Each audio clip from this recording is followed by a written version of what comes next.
Good morning. It is a gray and gloomy day here in the Pacific Northwest, and that's the perfect weather for philosophy and coffee. And this is where most people tune out because most people are afraid of the word philosophy. Anyways, today we'll be reading The Anatomy of the State by Murray Rothbard. I won't read it all, just a little bit. The book starts with a quote: "The greatest danger to the state is independent intellectual criticism." Chapter 1. What the state is not. The state is almost universally considered an institution of social service. Some theorists venerate the state as the apotheosis of society. Others regard it as an amiable, though often inefficient, organization for achieving social ends. But almost all regard it as a necessary means for achieving the goals of mankind, a means to be ranged against the private sector, and often winning in this competition of resources. With the rise of democracy, the identification of the state with society has been redoubled, until it is common to hear sentiments expressed which violate virtually every tenet of reason and common sense, such as, "We are the government." The useful collective term "we" has enabled an ideological camouflage to be thrown over the reality of political life. If we are the government, then anything a government does to an individual is not only just and untyrannical, but also voluntary on the part of the individual concerned. If the government has incurred a huge public debt which must be paid by taxing one group for the benefit of another, this reality of burden is obscured by saying that we owe it to ourselves. If the government conscripts a man or throws him into jail for dissident opinion, then he is doing it to himself, and therefore nothing untoward has occurred. Under this reasoning, any Jews murdered by the Nazi government were not murdered. Instead, they must have committed suicide, since they were the government, which was democratically chosen. And therefore, anything the government did to them was voluntary on their part. One would not think it necessary to belabor this point, and yet the overwhelming bulk of the people hold this fallacy to a greater or lesser degree. We must, therefore, emphasize that we are not the government. The government is not us.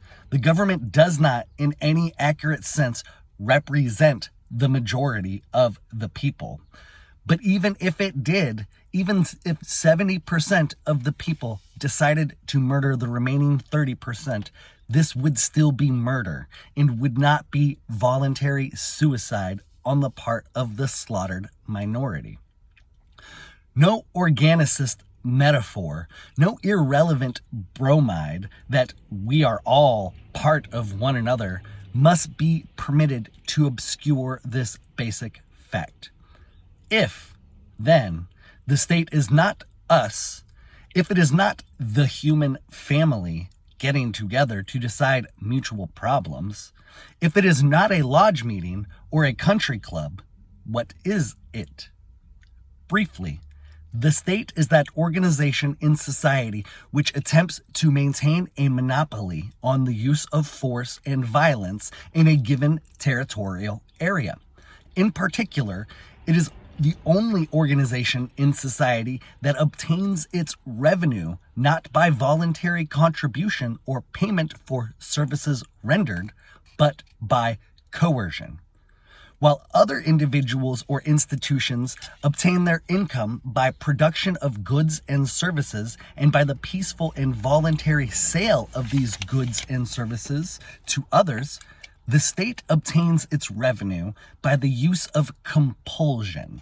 That is, by the use and the threat of the jailhouse and the bayonet. Having used force and violence to obtain its revenue, the state generally goes on to regulate and dictate the other actions of its individual subjects. One would think that simple observation of all states through history and over the globe would be proof enough of this assertion, but the miasma of myth has lain so long over state activity that elaboration is necessary. Oh my God, this book is so small, but it's so beautiful. What he just said there was so beautiful, so much. Okay. What the state is. Man is born naked into the world and needing to use his mind to learn how to take the resources given him by nature and to transform them. For example, by investment in capital, into shapes and forms and places where the resources can be used for the satisfaction of his wants and the advancement of his standard of living. The only way by which man can do this is by the use of his mind and energy to transform resources, production, and to exchange these products for products created by others. Man has found that through the process of voluntary, mutual exchange, the productivity and hence the living standards of all participants in exchange may increase enormously. The only natural course for man to survive and to attain wealth, therefore, is by using his mind and energy to engage in the production and exchange process. He does this first by finding natural resources, and then by transforming them, by mixing his labor with them, as Locke puts it, to make them his individual property, and then by exchanging his property for the similarly obtained property of others. The social path dictated by the requirements of man's nature, therefore, is the path of property rights and the free market of gift or exchange of such rights. Through this path, men have learned how to avoid the jungle methods of fighting over scarce resources so that A can only acquire them at the expense of B, and instead to multiply those resources enormously in peaceful and harmonious production and exchange. The great German sociologist Franz Oppenheimer pointed out that there are two mutually exclusive ways of acquiring wealth. One, the above way of production and exchange, he called the economic means. The other way is simpler in that it does not require productivity. It is the way of seizure of another's goods or services by the use of force and violence. This is the method of one-sided confiscation, of theft of the property of others. This is the method which Oppenheimer termed the political means to wealth. It should be clear that the peaceful use of reason and energy in production is the natural path for man, the means for his survival and prosperity on this earth. It should be equally clear that the coercive, exploitative means is contrary to natural law. It is parasitic, for instead of adding to production, it subtracts from it. The political means siphons production off to a parasitic and destructive individual or group. And this siphoning not only subtracts from the number producing, but also lowers the producer's incentive to produce beyond his own subsistence. In the long run, the robber destroys his own subsistence by dwindling or eliminating the source of his own supply. But not only that, even in the short run, the predator is acting contrary to his own true nature as a man. We are now in a position to answer more fully the question, what is the state? The state, in the words of Oppenheimer, is the organization of the political means.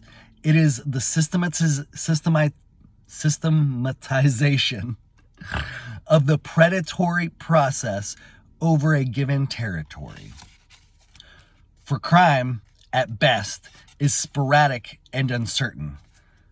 The parasitism is ephemeral, and the coercive parasitic lifeline may be cut off at any time by the resistance of the victims. The state provides a legal, orderly, systematic channel for the predation of private property. It renders certain secure and relatively peaceful the lifeline of the parasitic caste in society. Since production must always precede predation, the free market is anterior to the state. The state has never been created by a social contract. It has always been born in conquest and exploitation.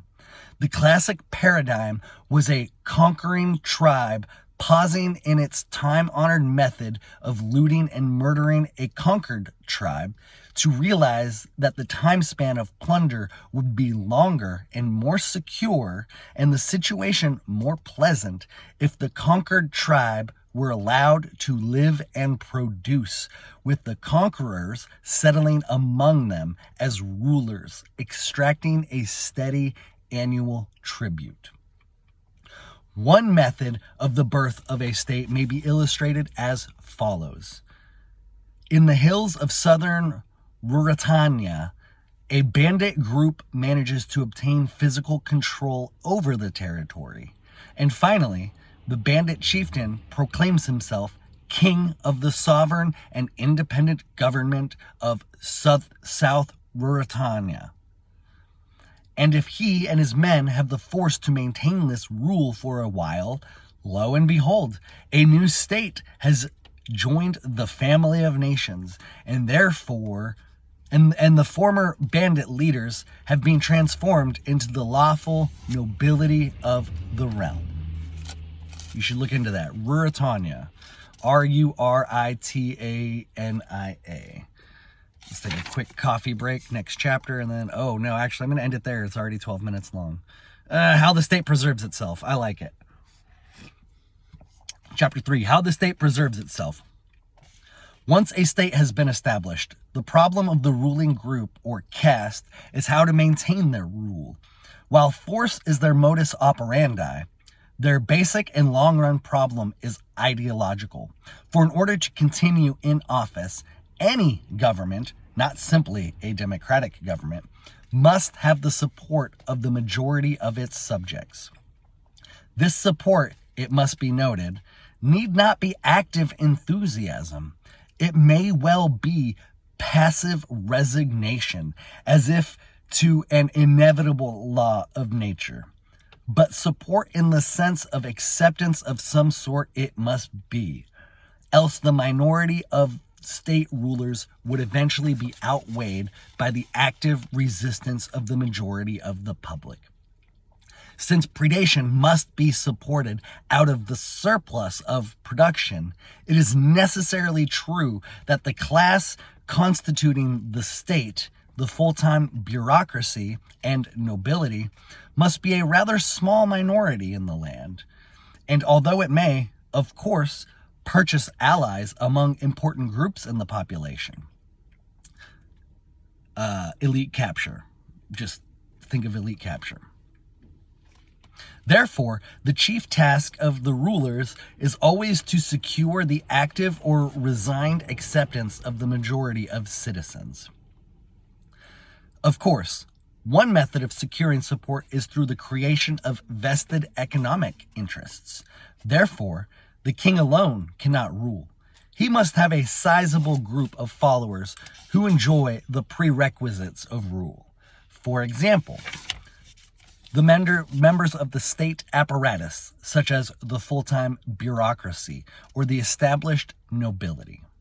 But this still secures only a minority of eager supporters, and even the essential purchasing of support by subsidies and other grants of privilege still does not obtain the consent of the majority. For this essential acceptance, the majority must be persuaded by ideology that their government is good, wise, and at least inevitable, and certainly better than other conceivable alternatives. Promoting this ideology among the people is the vital social task for the intellectuals. And people wonder why we hate the fucking intellectuals. For the masses of men do not create their own ideas, or indeed think through these ideas independently. They follow passively the ideas adopted and disseminated by the body of intellectuals. The intellectuals, therefore, the opinion molders in society. And since it is precisely a molding of opinion that the state most desperately needs, the basis for age-old alliance between the state and the intellectuals has become clear. It is evident that the state needs intellectuals. It is not so evident why intellectuals need the state.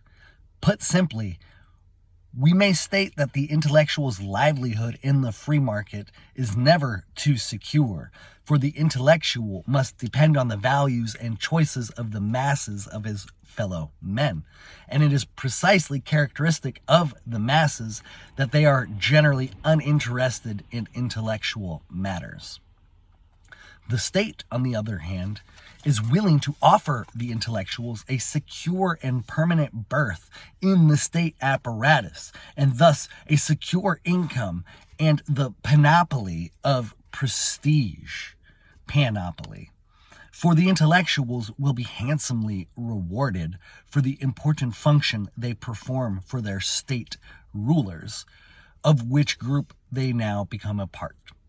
The alliance between the state and the intellectuals was symbolized in the eager desire of professors at the University of Berlin in the 19th century to form the intellectual bodyguard of the House of Hohenzollern. I don't know. In the Hohenzollern. I'm going to have to Google that. In present day, let us note the revealing comment of an eminent Marxist scholar concerning Professor Wittfogel's critical study of ancient Oriental despotism. The civilization which Professor Wittfogel is so bitterly attacking was one which could make poets and scholars into officials. Of innumerable examples, we may cite the recent development of the science of strategy in the service of the government's main violence-wielding arm, the military. A venerable institution, furthermore, is the official or court historian dedicated to purveying the rulers' views of their own and their predecessors' actions. I really got out of a flow there. I apologize if that was choppy. I think I'll end it there, actually. Thank you very much for listening.